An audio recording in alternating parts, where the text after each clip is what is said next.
I'm joined now by Sky News host and National Affairs Editor for The Telegraph, James Morrow, and Sky News senior reporter Carolyn Marcus. Well, welcome to you both. I've got to say, James, I tell you, I watched everything today from start to finish, and I thought to myself, Peter, where do you start tonight? I mean, this is another day of chaos on another week of chaos, that rushed attempt with this legislation. And the opposition, some media outlets are saying that they're refusing to pass the laws. They're not. They want a proper inquiry. No. Why wouldn't they? I mean, it's been a calamity of failures ever since the government touched this issue. And they want some scrutiny on the legislation. They got confirmation last night in that hearing. You heard it there in those comments from officials. They don't regard this as urgent in relation to that High Court decision. So they say it's not urgent, it's confirmed it's not urgent. Well, then let's have a proper inquiry. But give me your take.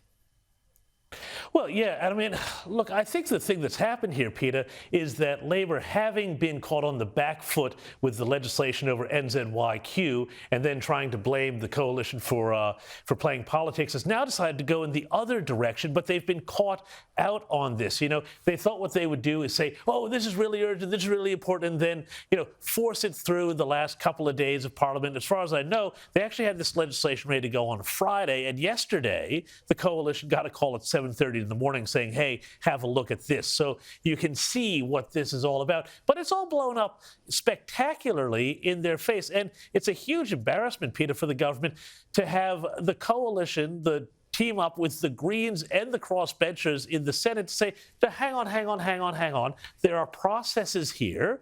We need to know what this is all about, what it's going to achieve, what it's meant to solve. And there are so many questions that are left unanswered about this legislation, not the least of which is what happens to one of these detainees after they serve the term of this sentence. You used the word embarrassment there, James, and I have to say, looking at I'd have to regard it as some of the most inept media management I've seen from Claire O'Neill's office. I've watched that last night and again today. Here's a little bit for people at home to follow what's happened. As we're identifying gaps in our system, we are moving as quickly as we can to fill those gaps. Our government's really committed to transparency. I'm so sorry, I've got to go to a meeting. This is major legislation. This is major legislation, and you're not taking questions of it. What's your response? It's very difficult for the coalition to support such a rushed passage of this legislation. Everyone ready to go? Cameras all good? Yes. Okay, instead of doing what's in the national interest, okay, yep, we've got to go. We've got to wrap up. Thanks. Why are you avoiding the question to me? Why are you hiding from scrutiny?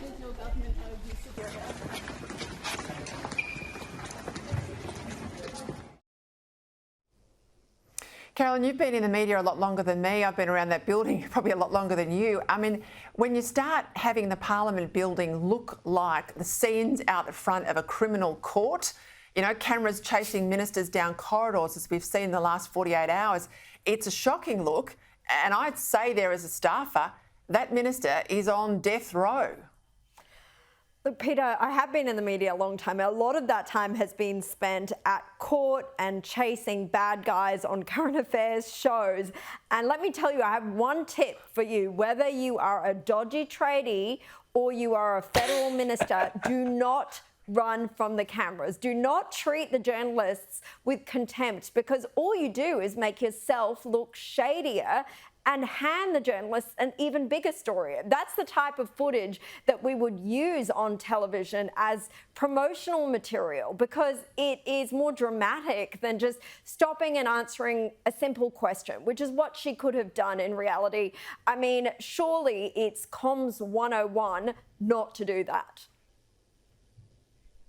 You are spot on. That's the advice that most good staff would give their boss. Just front the camera, don't run away, don't look like you're in current affair. And you've just reiterated that. What about this allegation, James, that O'Neill reduced her departmental head to tears? And this is Stephanie Foster. She did the very transparent thing. She put out the detail, a table listing the crimes and the number of people committing those particular crimes out of the 149 released last year. Big feature of Question Time today, pushed very hard by Susan Lee, the Deputy Liberal leader. But again, this is not a good look if you're reducing public servants to a blubbering mess, is it? Well, no, it's not. I mean, it's going to bring back, of course, memories of Claire O'Neill and Mean Girls sort of talk. But it's also, if you go back and you watch Question Time, I was in there, I was in the House watching every question that Susan Ley dropped on the minister over this. And she kept saying, I have answered this question, I've answered this question. But she never answered the question and said yes or no, whether or not she, in fact, did reduce the secretary to tears or an emotional state. And there was a very telling question that Susan Ley asked where she said, were there other public servants in the room, in the office with you when this occurred, which suggests to me that this is stitching up the idea that there were, in fact, other witnesses to this event. But no, it's a terrible look for the minister, and it's a terrible look also for a government that has talked about transparency. I mean, this document, these figures, the media was trying to get them for the longest time, and they said, oh, well, you know, that's not for us, that's for the state and territory police to deal with. We don't know, we wash our hands of it. They're not being transparent, and it's also, you know, not very good for the claims that they had about improving the culture of Parliament either, is it, Peter? Not at all.